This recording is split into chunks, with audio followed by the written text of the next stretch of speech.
புதிய தலைமுறையில் ஒரு கவியரங்கம் ஒன்று நடத்தி இருக்கிறார்கள். மாற்றம் வந்தது. எனக்கு எதுக்கு இந்த விளக்கம்னே புரியல. என்னன்னா விளக்கம் கொடுக்கலாம், ஒரு பிரச்சனை அதுக்கு ஒரு கேள்வி கேட்கறாங்கன்னா விளக்கம் கொடுக்கலாம். விளக்கம் மட்டுமே திரும்ப திரும்ப கொடுத்து கொண்டே இருக்கிறார். ஒரு வியாதி மாதிரி ஆயிடுச்சு. இப்ப யார் இவங்க கிட்ட விளக்கம் கேட்டது? திமுக குற்றம் சொல்லுச்சு. திமுக காங்கிரஸை தான் ஆளுங்கட்சி அடிக்குது, அதுக்கப்புறம் காங்கிரஸை தான் துரோகம் செய்து விட்டதுன்னு. அதுவும் கூட இந்த இந்தியா கூட்டணி விவகாரங்கள்லாம் டெல்லி வரைக்கும் நடக்குதுங்கிறதுனால அதில் தான் பங்கு பெறாமல் இருப்பதற்கும், அதை தாண்டி காங்கிரஸ் பாஜக அல்லாத ஒரு தேர்ட் ஃப்ரண்ட், ஒரு ஃப்ரண்டை உருவாக்க வேண்டிய தேவை, வரலாற்று தேவை அதுக்கு உருவாயிருக்கு. நீ வரக்கூடிய தேர்தலில் காங்கிரஸ் பாஜக எதிர்ப்பு அணி ஒன்றை கட்டமைக்க வேண்டிய தேவை இருக்கிறது. அது திமுகவுக்கு மட்டுமல்ல, ஆம் ஆத்மி போன்ற உண்மையாகவே பாஜக எதிர்க்க வேண்டிய நோக்கம் கொண்ட ஒரு இருக்கு. அதனால அதை பண்றாங்க. மற்றபடி பிற கட்சிகளை, கூட்டணி கட்சிகளை, குறிப்பாக விசிக, கம்யூனிஸ்டுகள், ஐயுஎம்எல் போன்ற கட்சிகளை விமர்சிப்பதற்கு தேவை ஒன்றில்லை. அது விளக்கம் கொடுக்கறது. அறிவாலயத்தில் ஒரு 2 நாள் பிரஸ் மீட் வைத்து ஒவ்வொரு கட்சிக்கும் விமர்சனம் செஞ்சாங்க. அதோட அது முடிஞ்சு போச்சு. இன்னும் இவர்கள் விளக்கம் கொடுத்து கொண்டே இருக்கிறார்கள். விளக்கம் கொடுப்பதையே ஒரு விழாவாக எடுத்து, அதுவும் புதிய தலைமுறை தொலைக்காட்சியில ஒரு கருத்தரங்கத்தை, கவியரங்கத்தை நடத்துகிறார்கள்னா, இப்ப யார் இதெல்லாம் உங்ககிட்ட கேட்டா எதுக்குத்தான் விளக்கம்? அறிவாலயத்துல ஆராசா பேட்டி கொடுக்கும்போதே தெளிவா சொல்லிட்டார். காங்கிரஸ் எங்களை பிட்ரே பண்ணிவிட்டது. ஐடியாலஜிக்கலி காங்கிரஸும் பிஜேபியும் ஒன்று தான். கம்யூனிஸ்ட், டிசிகா எல்லாம் எங்களோட ஐடியாலஜிக்கல் பார்ட்னர், எப்போ வேணா திரும்பி வருவாங்க அப்படின்றத அவர் தெளிவுபடுத்திட்டார். தாவேக அரசாங்கம் பல குளறுபடிகளை சிஸ்டமேட்டிக்காக பண்ணுது. இப்போ 100 கோடி ரூபாய் ஊழல் சிஎம்டிஏல வருது, டாஸ்மார்க்ல ஏகப்பட்ட பிரச்சனைகள் வருது, லா அண்ட் ஆர்டர் சந்தி சிரிக்குது. இதையெல்லாம் கவர் அப் பண்றதுக்கு தான் இந்த கவியரங்கம் நடந்ததோன்றது தான் சந்தேகமா இருக்கு. இல்லை, இந்த கவியரங்கத்துக்கும் ஒரு நோக்கம்னு ஒன்று வேணும்ல. நேற்றைக்கு கூட விசிக தலைவரும் சரி, கம்யூனிஸ்ட் தோழர்களும் சரி, திமுகவுக்கும் திமுகவுடைய தலைமைக்கும், குறிப்பாக எதிர்கட்சி தலைவருக்கும் திமுக தலைவருக்கும் எலிவேஷன் தான் ஏத்துறாங்க. எங்களுக்கு ஆச்சரியமா இருந்துச்சு. போன் பண்ணி நீங்க போய் ஆதரவு கொடுங்கனே, அதெல்லாம் ஒன்றும் பிரச்சனை இல்லைன்னு அவர் சொன்னார். எங்களுக்கு ஆச்சரியமா போச்சு. எனக்கே ஆச்சரியமா தான் இருந்துச்சு. திமுக இவ்வளவு லிபரலா இருக்கிறாங்க அப்படிங்கும்போது, ரொம்ப பிளெக்சிபிளா இருக்கிறாங்க போது எனக்கு ஒரு அதிர்ச்சியா தான் இருக்குது. அவங்க என்ன செஞ்சிருக்கணும், நாமெல்லாம் ஒரு கூட்டணி, நமக்கு ஒரு மேண்டேட் மக்கள் கொடுத்துருக்காங்க. நாம இன்னைக்கு 73 சீட்டுக்கு மேல நம்ம வெற்றி பெற்றிருக்கிறோம். இந்த சீட்டு தாவேகாவுக்கு எதிராக மக்கள் கொடுத்த இடங்கள் தான். ஆனா நாம ஒன்றும் அவங்களுக்கு சப்போர்ட் பண்ணணும் அவசியம் இல்லையே அப்படிங்கிற கருத்தை அவங்க தரப்புல யாராவது சொல்லியிருக்கலாம். அப்படி யாரும் சொல்லல. அவங்க எங்களை ஆதரவு நீங்க கொடுக்க கூடாது, ஏன் நீங்க ஆதரவு கொடுக்குறீங்க அப்படின்னு அவங்க தரப்புல அமைச்சர்கள் கூட யாரும் சொல்லல. அது எனக்கு பெரிய அதிர்ச்சியாகவும் இருந்தது, ஆச்சரியமாகவும், எனக்கு வியப்பாகவும் இருந்தது. அப்ப அவங்க என்ன சொன்னாங்கன்னா, ரொம்ப சாதாரணமா ஓகே, அதனால ஒண்ணும் இல்ல, சப்போர்ட் பண்ணுங்க. இன்னொரு தகவல் சொல்றேன், 2 மணிக்கு நான் டெப்டி சிஎம் உதயநிதிட்ட பேசக்கூடிய வாய்ப்பு இருந்தது. ஆனா நீங்க ஆதரவு தெரிவிக்கிறதா தெரிவிச்சிருங்கண்ணே அப்படின்னு சொன்னாரு. நம்மெல்லாம் ஒரே கூட்டணி, நம்மெல்லாம் சேர்ந்து ஒரு மேண்டேட் எதிர்கட்சியா இருப்பதற்கு கொடுத்திருக்கிறார்கள். 70 சீட்டுக்கு மேல நமக்கே வந்திருக்கு. நாம எதுக்கு போய் அவங்களுக்கு ஆதரவு கொடுக்கணும்னு அவங்க கேட்டா அதில் நியாயம் கூட இருக்கு. கேட்டிருக்கலாம். அப்பாவே கூட்டிட்டு போய் பீர் வாங்கி கொடுத்த மாதிரி இருந்துச்சு அப்படிங்கிற மாதிரி அவரே ஆச்சரியப்படுறாரு, எலிவேஷன் கொடுக்குறாரு. எந்த விதத்திலையும் கூட்டணி கட்சியில் இருக்கக்கூடியவர்கள்லாம் சில பேர் வேற ஒரு சில ஆப்ஷன்லாம் சொன்னாங்க. அந்த ஆப்ஷனை எங்கள் முன்னாடியே அவர் மறுத்தார். அதெல்லாம் சரிப்பட்டு வராதுன்னு சொன்னார். இத்தனை எலிவேஷனையும் இந்த விளக்க உரையிலேயே கொடுக்குறாங்க. அதற்கு பிறகு இன்னும் தங்களுக்கான ஸ்டாண்டை நியாயப்படுத்துவதற்கான, ஏன்னா அந்த ஸ்டாண்டை யார்கிட்ட நியாயப்படுத்துறாங்கன்னே தெரியல. தமிழ்நாட்டு அரசியல் காலத்துல அவங்க நம்பணும். தாவேகா இன்னும் நம்பல. விக்னேஷ் சொன்ன மாதிரி இவங்க எப்ப வேணாலும் வரலான்னு ஆர்எஸ்ஆ சொன்னார் இல்லையா, கொள்கை ரீதியாக நாங்கள் சித்தாந்த ரீதியாக ஒரே இதில் இருக்கோம், நாங்கள் திரும்ப வருவதற்கான வாய்ப்பு இருக்குது அப்படின்னு. ஆனால் அவர்கள் இது மாதிரி சந்தேகத்தில் பார்க்குறாங்க, இவங்க எப்போ வேணாலும் போயிடுவாங்க. ஏதாவது ஒரு இல்லை, அதான் திட்டுறாங்கல்ல, இன்னும் ஒரு 5 சீட்டு மட்டும் நாங்கள் எக்ஸ்ட்ரா இருந்தது அவங்க கிட்ட கெஞ்சிருக்க வேண்டிய நிலைமையே வந்திருக்காதுன்னு விர்ச்சுவல் வாரியர்ஸ் கீழே. அந்த சந்தேகம் சரியானதுதான். தாவேகாவுக்கு அப்படி ஒரு சந்தேகம் இருக்குன்னா சரியானதா. ஏன்னா இந்த கவியரங்கத்திலேயே திருமாவளவன் கவிதை பாடும்போது சொல்றாரு, நாங்கள் எப்போனாலும் அமைச்சரவையிலேருந்து வெளியில் வந்துடுவோம், அதுக்கான ஒரு இது எங்களுக்கு இருக்கு, நாங்க தாவேகா கூட்டணியில் இதுவரை இடம்பெறவில்லை, அதுதான் கவிதை பாடுறாரு அப்படின்னு சொல்றாரு. அந்த கவியரங்கத்துல நான் புரிஞ்சுக்கிட்டது, அமைச்சரவையிலனா போய் பங்கெடுக்கணும்னு எனக்கு விருப்பம் இல்லை, ஆனா என்னோட கட்சி தொண்டர்களோட நிர்பந்தத்தால் நான் எடுத்துக்கிட்டேன். இன்னொன்னு சொல்றாரு, எங்களால ஒரு டிட்டாச்சா கூட இருக்க முடியும். சூரிய வம்சம்ல ஃபர்ஸ்ட் நைட் சீன் ஒன்று வரும். ஏன்னா அந்த அம்மா கலெக்டர் ஆகிறதுக்காக முயற்சி பண்ணிக்கிட்டு இருக்கும். இவர் வேற ஒரு முயற்சியில் இருப்பார். அப்போ தேவயானி சொல்லும், நீங்க வெளியே போய் திண்ணையில படுக்கிறேன்னு சொல்லுவோம். அப்படி சரத்குமார், அப்படியெல்லாம் நீங்க வெளியே போய் படுக்க தேவையில்லை, நம்ம ஒரே ரூம்ல கூட கட்டுப்பாடோடு இருக்க முடியும். அதுக்கப்புறம் கீழே படுக்க போவார். ஒரே பெட்ல கூட நம்ம கட்டுப்பாடோட இருக்க முடியும் அப்படிம்பாங்க. அதுக்கப்புறம் தான் இந்த பள்ளி சும்மா இல்லாம எப்பேற்பட்ட வரிகள் மாதிரி இருக்கு. இதேதான் வந்து நாம ஒரு கூட்டணியிலே பேச வந்த மேட்ரே மறந்து சீனுக்கு போயிருச்சு. அமைச்சரவையில இருந்துட்டே கூட டிட்டாச்சா இருக்க முடியும், கட்டுப்பாடோட இருக்க முடியும். ஏன் எங்களால இருக்க முடியாது அப்படின்னா அப்பதான் வந்து ஒரு இடி இடிக்கும், அப்ப சலக்கு சலக்குன்னு சாங்குக்கு போவாங்க. அது அப்படி நீ சொன்ன அந்த சலக்கு அந்த Maragatham Kumaravel lucky schoolmate schoolmate மாநாட்டிலே ஆதவ அர்ஜுனா வந்து சொல்றாரு, எங்க அண்ணன் திருமா வந்து என்ன சொன்னாரு அப்படின்னா, தம்பி நீ கவலைப்படாத, திமுக என்ன புகார் வச்சாலும் நான் அதை பாத்துக்கிறேன் அப்படின்றாரு. இது காலையில இந்த கவியரங்கம் நடக்குது. சாயந்தரம் திருமாவளவன் சொல்றதான் நம்புவேன். ஏன்னா அவர் வந்து முழுக்க எப்போதுமே பொய் பேசுவார். 100% பொய் மட்டுமே பேசுகிறார். யாரு அவரு? இல்ல நீங்க எதை நம்புவீங்க? அவர் வந்து டெய்லி வந்து 3 வெர்ஷன் சொல்றாரு. காலையில டிஃபனுக்கு முன்னாடி ஒரு வெர்ஷன் சொல்றாரு, லஞ்சுக்கு முன்னாடி ஒரு வெர்ஷன் சொல்றாரு, நைட்டு சஃபருக்கு அப்புறமா இன்னொரு வெர்ஷன் சொல்றாரு. நீங்க எந்த வெர்ஷன் நம்புவீங்க அப்படிங்கறதான் பிரச்சனையா இருக்கு. இல்ல சிந்தனை செல்வன் தான் வந்து 2 திராவிட கட்சிகளும் சேர்ந்து திருமாவை முதல்வராக்க வேண்டும்னு சொன்னார். அதை வந்து எதிர்த்தவர் எடப்பாடி அப்படின்னு எல்லாரும் சொன்னாங்க. திருமா வந்து எப்படி முதலமைச்சர் ஆகிறதுக்கு, திருமா முதலமைச்சர் ஆகிறதுக்காக நான் கட்சி நடத்திட்டு இருக்கிறேன். அன்னைக்கு காலையில 6 மணி இருக்குன்னு ரோபோ சங்கர் ஆரம்பிச்ச மாதிரி தான் அவர் ஒவ்வொரு முறையும் சொல்றாரு.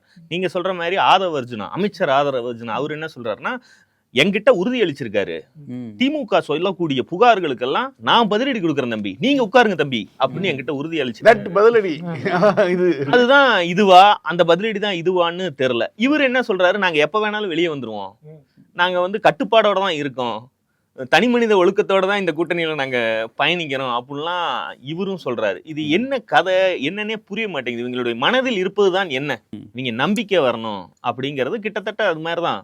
முதல் மரியாதையுடைய மீன் குழம்பு சீன் மாதிரி தான் இருக்கு.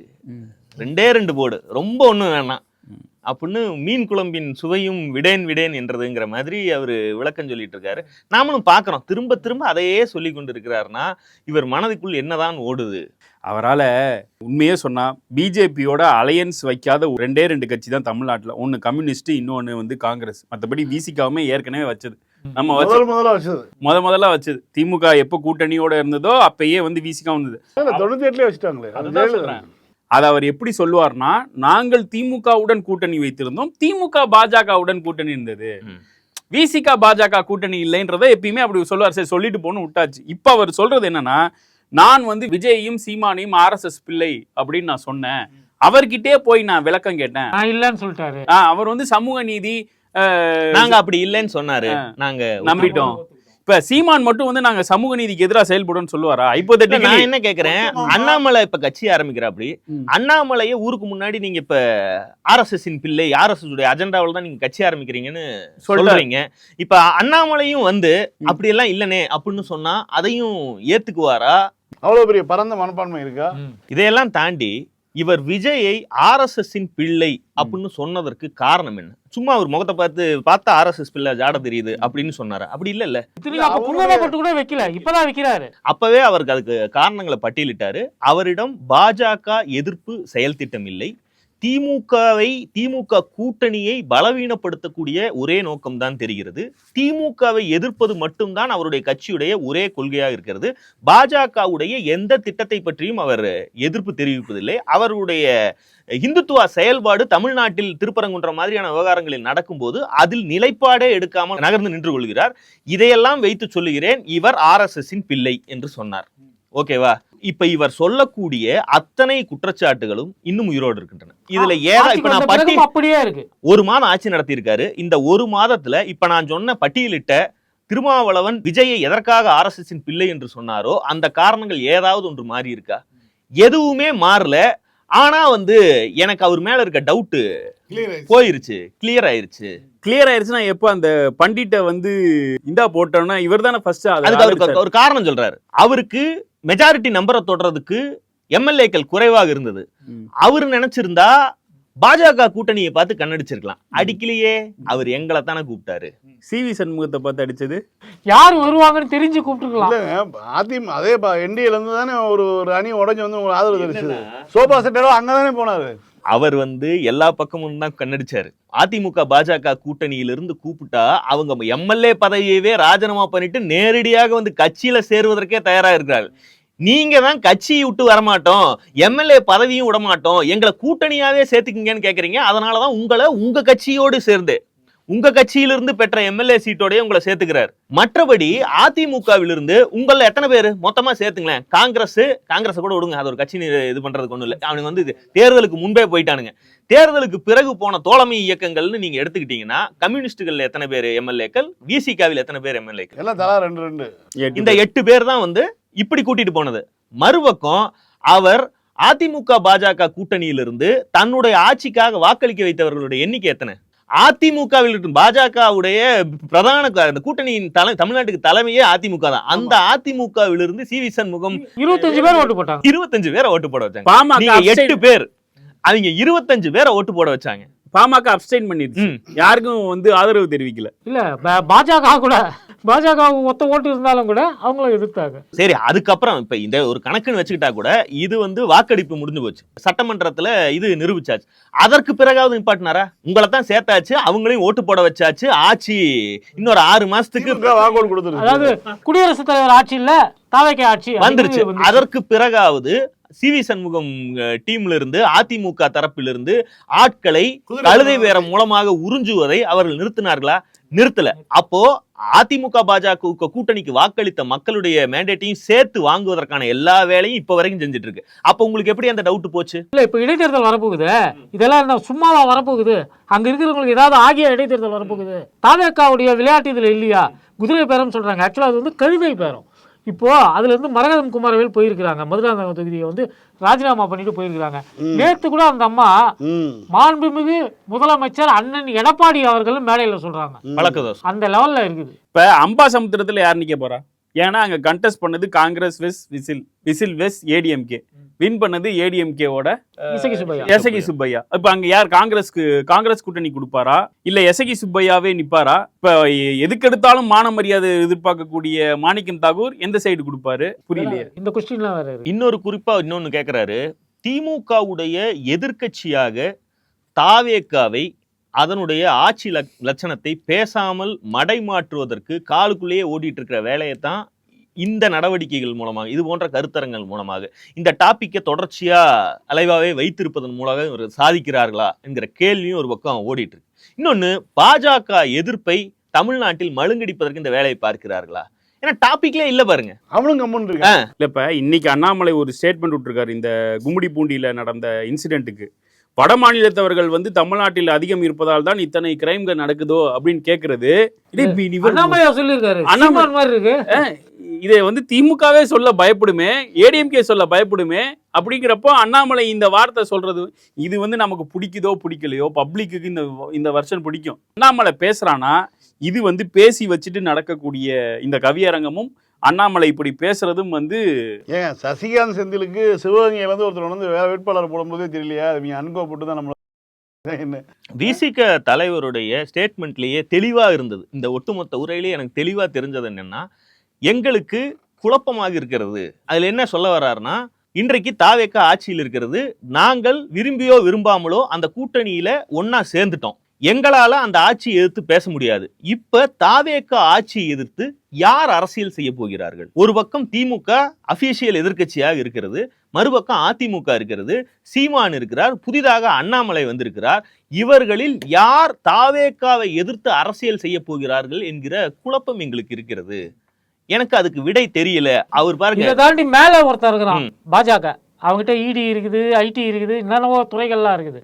அவங்கள தாவேக்காவை வைத்து அரசியல் பண்றாங்களோ இல்லையோ ரெய்டு அடிப்பாங்க. அப்போ இவருக்கு எது பிரச்சனை இல்லைன்னா, ஒருவேளை தாவேக்காவை எதிர்த்து பாஜக அண்ணாமலை மூலமாகவோ நேரடியாகவோ தமிழ்நாட்டில் அரசியல் செய்து தாவேக்கா வெர்சஸ் பாஜக என்கிற அரசியல் இருமைக்கு கொண்டு போகிறதா என்பதை பற்றி அவர்களுக்கு கவலை இல்லை. அதை பத்தி அது தங்கள் கையில் இல்லைன்னு கையை விரிச்சுக்கிறார். இதே விஷயம் கடந்த காலத்துல நடக்கிறப்ப இவங்க என்னென்னலாம் குதிரை போட்டாங்க. தாவேக்காவுக்கு கவுண்டர் எதுங்க தமிழ்நாட்டு அரசியல்ல? அவங்களை எதிர்த்து அரசியல் பண்ணக்கூடியவங்க யார்? இன்னைக்கு திமுக அதை செய்ய போதா, அதிமுக செய்ய போதா, அல்லது நாங்கள் இப்போ தாவேக்காவோட கூட்டணி சேர்ந்துட்டோம், இவங்க எதிர்த்து அரசியல் பண்ண போகிறது யார்? அல்லது நாம் தமிழர் கட்சி பண்ண போதா? இந்த இடத்துல பாஜக வர்றதுக்கான வாய்ப்பு 100% இருக்குது. அந்த பாஜகங்கிறது நேரடியாக தன்னுடைய முகமூடி இல்லாமல் அண்ணாமலை முகமூடி போட்டு வராங்க. அண்ணாமலை அப்படிங்கிறவர் தமிழ்நாட்டில் நாம் பேசக்கூடிய அரசியலை அதே சாயல் உள்ள அரசியலை பேசுறதுக்காக அவர் களமிறக்கி விடப்பட்டிருக்கிறார். அவர் மும்மொழி திட்டத்தை எதிர்ப்பார், அவர் சமூக நீதியை பேசுவார், அவர் மாநில உரிமைகளை பேசுவார், அவர் மாநில மொழி உரிமைகளை பேசுவார், ஈழத்தமிழர்களுடைய பிரச்சனைகளை பேசுவார். அதுக்காக உருவாக்கப்பட்டிருக்கிற ஒரு நபரா நான் பார்க்கிறேன். அதிமுக அழிந்து விடக்கூடாது, அதிமுகவை பாதுகாத்தே ஆக வேண்டும், அது திமுகவுடைய கடமை. உங்களுடைய இடத்தை நீங்க பாஜக கிட்ட விட்டு கொடுத்துறாதீங்கன்னு எடப்பாடிக்கு எத்தனையோ முறை மீண்டும் அண்ணன் எடப்பாடி அவர்களே பாஜக உங்களை கபலீகரம் செய்ய இருக்கிறதுன்னு சொன்னவர் இன்னைக்கு அதிமுகவை கபலீகரம் செய்யறது பாஜகவா தாவேகாவா? சரி, நான் என்ன கேக்குறேன், இப்ப இவர் பட்டியலிட்ட 4 பேரையும் கூட விட்டுருங்க. தாவேகா ஆட்சியில் இருக்குல்ல, நீங்க சுத்தமான நயம் பாஜக எதிர்ப்பாளர் தானே, அப்படித்தானே நீங்க சொல்லிக்கிறீங்க. நீங்க அந்த எதிர்க்கட்சி வேலையை செய்யலாமே. தமிழ்நாட்டுல தாவேகாவை எதிர்த்து நீங்கள் அரசியல் செய்து நீங்க ஏன் தமிழ்நாட்டுல அப்படி இருக்கிற தாவேகாவுக்கு எதிரில் இருக்கக்கூடிய இடத்தை பிடிச்சு பாஜகவுக்கு எல்லாம் இங்க சீனே இல்லாத மாதிரி பண்ணக்கூடாது? நாங்க அமைச்சரவையில இருக்கிறோமே, நாங்க எப்படி எதிர்க்க முடியும் அப்படின்னு சொல்லி இல்ல, ஒரு 100 நாள் வேலை திட்டத்துக்கு கூட இப்ப வரையும் அந்த கூட்டணி கட்சிகள்ல யாருமே எதிர்க்கல. திமுகவுக்கு மட்டும் என்ன தலையெழுத்து, அது மட்டும் எதிர்க்குது. ஹைட்ரோ கார்பன் திட்டத்துக்கு இன்னைக்கு காலையில தங்கம் தன்னரசு இதுதான்ப்பா இதோட பிளானே. நீ யோசிச்சு பாரு, தமிழ்நாட்டில் திமுக ஆட்சியில் இருக்கிறது என்றால் பாஜக கொடுக்கக்கூடிய ஒன்றியத்திலிருந்து கொடுக்கக்கூடிய குடைச்சல்களுக்கு திருப்பி பதிலடி கொடுக்கும். இன்னொரு புறம் ஒன்றியத்திலிருந்து பெட்ரோல் டீசல் விலை உயர்வு, பாலிசிகள், இப்ப நீ சொன்ன NRGS போன்ற பிரச்சனைகள், எந்த பிரச்சனையா இருந்தாலும் அதை தமிழ்நாட்டு மக்கள் கடைசி தமிழன் வரைக்கும் டீலிமிட்டேஷன் மாதிரியான சிக்கலான விவகாரங்களை கூட மக்கள் பிரச்சனையாக மாற்றக்கூடிய செட்டப் திமுகவிடம் இருக்கு. திமுகவுடைய அரசியலே அதுதான். ஆனால் திமுகவை இது மாதிரி சட்டம் ஒழுங்கு சீர்கெட்ட ஒரு நடிகருடைய அரசியல் கட்சி எதிர்த்து அரசியல் பண்ணக்கூடிய இடத்துக்கு தள்ளிட்டீங்கன்னா அவர்களும் அதை செய்ய ஆரம்பித்தார்கள்னா உண்மையிலேயே இங்க இருக்கக்கூடிய அச்சுறுத்தல், ஒன்றியத்திலிருந்து வரக்கூடிய அச்சுறுத்தல்களுக்கு எந்த எதிர்குரலுமே இல்லாம போயிருது. அந்த இடத்துல இருந்து பாஜக மீதான எதிர்ப்புணர்வு அப்படிங்கறதையே கொஞ்சம் கொஞ்சமாக மழுங்கடிப்பதற்கு இதெல்லாம் கொடுக்கக்கூடிய ஆட்களை ஏன் கூட்டு வச்சுக்கிட்டீங்க? அப்ப இது காங்கிரஸ் உடைய சித்து விளையாட்டு நினைக்கிறேன். பினராயி விஜயன் கரெக்டா தான் சொல்லியிருக்காரு. காங்கிரஸ் என்பது பாஜகவுடைய பி டீம் அப்படின்னு சொல்லியிருக்காரு. காங்கிரஸ்காரங்க தாவேகாவுக்கு போனானுங்க, பிஜேபி எதிர்ப்பு மட்டுப்படுது அப்படின்றப்ப இது காங்கிரஸ் உடைய விளையாட்டாகவும் இருக்கக்கூடும். இளைஞர்கள் ஓட்டு சுத்தமா வரல, இப்படி எல்லாம் பல்வேறு தரப்பும் தங்களுடைய கட்சிக்கு இவங்க எல்லாம் வரல, ஏற்கனவே வாக்களித்தவர்கள் இந்த செக்டார் இவங்க வரலைன்னு அவங்க பேசிட்டு தான் இருக்காங்க. இவர் யாரிடம் நிரூபிக்கிறாருன்னே புரியல. இது ஒரு வியாதி கிட்டத்தட்ட. யார் இப்ப உங்ககிட்ட இதெல்லாம் கேட்டா நிரூபிக்கிறேன்ற பொருட்டு அவர் கட்சிக்காரனே டிஸ்அவுன் பண்றாரு. அவங்க தான் அதிகார வெறி பிடிச்சி அமைச்சரவை கேட்டாங்கன்றது இது எவ்வளவு பெரிய இது இல்ல. எனக்கு இன்ட்ரெஸ்டே இல்ல, தம்பிங்க கேட்டாங்க வாங்கி கொடுத்துட்டேன் அப்படின்னு சொல்றது எப்படி இருக்குது? அவரை பொறுத்த வரைக்கும் இந்த மாதிரி சொன்ன மாதிரி ஒரு காலையில ஒரு பேச்சு, மதியம் ஒரு பேச்சு, இரவு ஒரு பேச்சு, அப்புறம் அடுத்த நாள் அவருக்கு ஒரே மறுத்து நான் சொன்னதை தவறாக புரிந்து கொண்டீங்கன்னு சொல்லிட்டு. எனக்கு என்ன புரியலன்னா, டிவிகேன்னு ஒரு கட்சி வந்துருச்சு. அந்த கட்சி 35% வாக்கு வாங்கியிருக்கு. எந்த கூட்டணியுமே இல்லாமல் இவ்வளவு பெரிய வாக்கு சதவீதத்தை முதல் தேர்தலே வாங்குறதுங்கிறது சாதாரண விஷயம் கிடையாது. அசாத்தியமான விஷயம். இதை செய்திருக்கக்கூடிய ஆள் ஒரு நிரந்தர செல்வாக்கு இருக்கக்கூடிய ஒரு சினிமா சூப்பர் ஸ்டாரு.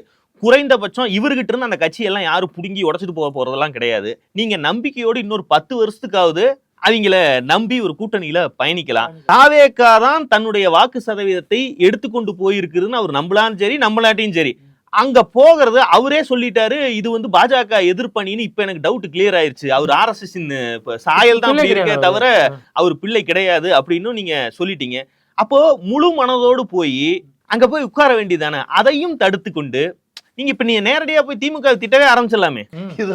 ஆனா அதுல என்ன பிரச்சனை இருக்குன்னா, நினைச்சா இவர் பனையூருக்கு போக முடியாது. பனையூருக்கு போனா கேட்டுக்கு வெளில நிக்க வச்சிருப்பாங்க. இவர் சித்தரஞ்சன் சாலைக்கும் அறிவாலயத்துக்கும் கோட்டைக்கும் எப்போனாலும் போய் திமுக ஆட்சியில முதல்வரையே டைரக்டா டாப் பொசிஷன்ல இருக்கிறவரு சந்திக்க முடிஞ்சது. அந்த ஒரு சொகுசோ வசதியோ இங்க கிடைக்காது. அதனாலதான் கம்யூனிஸ்டுங்க கொஞ்சம் ஜெகா வாங்கிட்டு கொஞ்சம் ஒரு அவரை போய் பார்த்து என்ன பண்ண போறீங்க? அவர் என்ன ஃபேனா? இல்ல, அது ஒரு கௌரவம் இல்லையா இவருக்கு? எப்பவுமே நான் டாப் ஒன்னோட இருப்பேன். கௌரவம் முக்கியமா, வேலை நடக்கணுமா? வேலை நடக்கணும்னா ரியல் முதல் போட்ட அமைச்சர் வேற இருக்கிறார், அவரை ஈஸியா பாத்துடலாமே. மென்டர் அவருக்கு இப்போதும் தாவேகா என்கிற கட்சியை, அதனுடைய தலைமையை, உண்மையான தலைமை மற்றும் ஷேடோ நடத்தி கொண்டிருக்கக்கூடிய தலைமை எதையும் நம்பி ஒரு நிரந்தரமான கூட்டணி முடிவை எடுப்பதற்கு, ஒரு கொள்கை சார்ந்த முடிவை எடுப்பதற்கு அவருக்கு தயக்கம் இருக்கு. பயப்படுறாரு. மண்குதிரை நம்பி ஆத்துல இறங்கிட்டோமோங்கிற ஒரு பதட்டம். இல்ல அது குதிரை எல்லாம் போக போகுதுங்க, அது பிரச்சனை இல்ல. அந்த குதிரை ஒரிஜினல் குதிரை தான், அது ஓடக்கூடிய குதிரை தான், இன்னும் தண்ணியில கூட நீந்தக்கூடிய குதிரை தான். அது இவரை வச்சிருக்குமாங்கிறதான் அவருக்கு டவுட். அது ஓடும், என்ன தூக்கிட்டு ஓடுமா? எத்தனை காலத்துக்கு என்ன தூக்கிட்டு ஓடும்? ஆப்ஷன் இல்லாட்டினா போச்சுன்னா இப்போ வைகோ நிலைமை தான் ரெண்டுமே உதயசூரியன் 130 வந்திருந்ததுன்னா இந்தியா கூட்டணியும் அப்படியே இருந்திருக்கும். அவர் பாட்டு மகாராசனா ஆண்டிருப்பாரு. இவரும் 9:30க்கு ஒரு வருஷன் 9:45க்கு ஒரு வருஷன் இன்டர்வியூ கொடுத்துருக்க தேவையில்ல. தமிழ்நாடே கொஞ்சம் சுபிச்சமா ஒரு பாட்டு திமுக தூக்கிக்கிட்டே இருந்திருக்கலாம் சொகுசா. அதாவது ஒரு கட்சிக்கு உண்மையான பெருமதின்னு ஒண்ணு இருக்கு. அது இருக்கிற வரைக்கும் திமுகல இதெல்லாம் பிளஸ் இதெல்லாம் மைனஸ், அதுல யாருக்கு எந்த குழப்பமும் இருக்காது. திமுக ஓவர் ரேட்டடும் கிடையாது, அண்டர் ரேட்டடும் கிடையாது, அதனுடைய ரேட் அதுக்கு உண்டு. அதிமுகவும் இப்படிதான். ஆனா ஊதி பெரிதாக்கப்பட்ட பிம்பங்கள், பர்னிச்சர்கள், பில்டப் மட்டுமே வைத்து செயல்படக்கூடிய ஆட்கள், அது என்னைக்காவது ஒரு நாள் அந்த பபுள் உடைஞ்சுதான் ஆகும். அதுக்கான காலகட்டம் இது. இப்படி பேசுவதன் மூலமாக விளக்கம் கொடுக்கிற, ஏன்னா அவங்களுக்கே தாங்கள் நிலைப்பாட்டை தங்களாலேயே ஜீரணிக்க முடியல. அதை எப்படியாவது வெவ்வேறு வார்த்தைகள்ல சொல்லி தங்களுக்கு தான் விளக்கம் சொல்லிக்கிறாங்க. எதிரில் இருப்பவர்களுக்கோ, பத்திரிகையாளர்களுக்கோ, தொண்டர்களுக்கோ, மக்களுக்கோ அவங்க விளக்கம் சொல்றது இல்ல. அவங்க சொல்ற விளக்கம் ஏத்துக்கிற மாதிரி இல்ல, பார்த்தாலே சிரிப்பு வர மாதிரி இருக்கு. ஆனால் மீண்டும் மீண்டும் அதை செய்கிறார்கள் என்றால் ரெண்டே ஆப்ஷன் தான். ஒண்ணு, இந்த டாபிக் அப்படியே வளர்த்தி உண்மையான பிரச்சனை. இன்னைக்கு பாருங்க, ஒரே நாள்ல 6 போக்சோ வழக்கு வந்திருக்கு. இதை பற்றி யாரும் பேசக்கூடாது. சட்டம் ஒழுங்குடைய நிலைமை என்ன? சிங்கப்பெண் திட்டம்னு பேருக்கு சிங்கப்பெண்ணு சிரிங்கப்பெண்லாம் பேர் வைக்கிறது சேலத்தில் ஒருத்தர் மாட்டிருக்கேன். அவன் பார்த்தா ஒரு 8000 வீடியோ வச்சிருக்கானா. ஒரு வெப்சைட்லயே அவ்வளவுதான்டா இருக்குங்கிற மாதிரி இருக்கு. இது அந்த 50க்கும் மேற்பட்ட பெண்கள், 100க்கும் மேற்பட்ட பொள்ளாச்சி சம்பவம் மாதிரி இருக்குது. அதை பொள்ளாச்சி சம்பவத்தை விட கூடுதலாக இருக்குன்னு வேற சொல்றாங்க. இப்ப அதெல்லாம் அதுல நேரடியாக ஆளுங்கட்சிக்கு தொடர்பு வேற கம்யூனிஸ்ட் கட்சி அறிக்கை விட்டுட்டாங்க. இந்திய கம்யூனிஸ்ட் கட்சி அறிக்கையெல்லாம் விட்டுருக்காங்க. ஜனநாயக மாதர் சங்கம் போராட்டத்தில் ஈடுபட போறோம். நடக்கக்கூடிய பாலியல் குற்றங்கள், அந்த குற்றங்களில் சரிபாதி நேரடியாக ஆளுங்கட்சியோடு தொடர்பில் இருக்கிறதுங்கிற செய்திகள்லாம் வெளியே வந்துட்டு இருக்கும்போது இதை பற்றி பேசாமல் இந்த அன்னைக்கு சாயந்தரம் 6 மணிக்கு அவங்க 2 பேரும் பேசிட்டு இருந்தாங்கிற கதையவே இவர்கள் எவ்வளவு காலத்துக்கு பேசிட்டு இருக்காங்களோ அவ்வளவு காலத்துக்கு ஊடகங்களுக்கு தீனி கிடைக்கும் அப்படின்னு பாக்குறாங்க. மீண்டும் சந்திப்போம். லைக் பண்ணுங்க, ஷேர் பண்ணுங்க, சப்ஸ்கிரைப் பண்ணுங்க, கமெண்ட் பண்ணுங்க. Politics பேசலாம். Politics.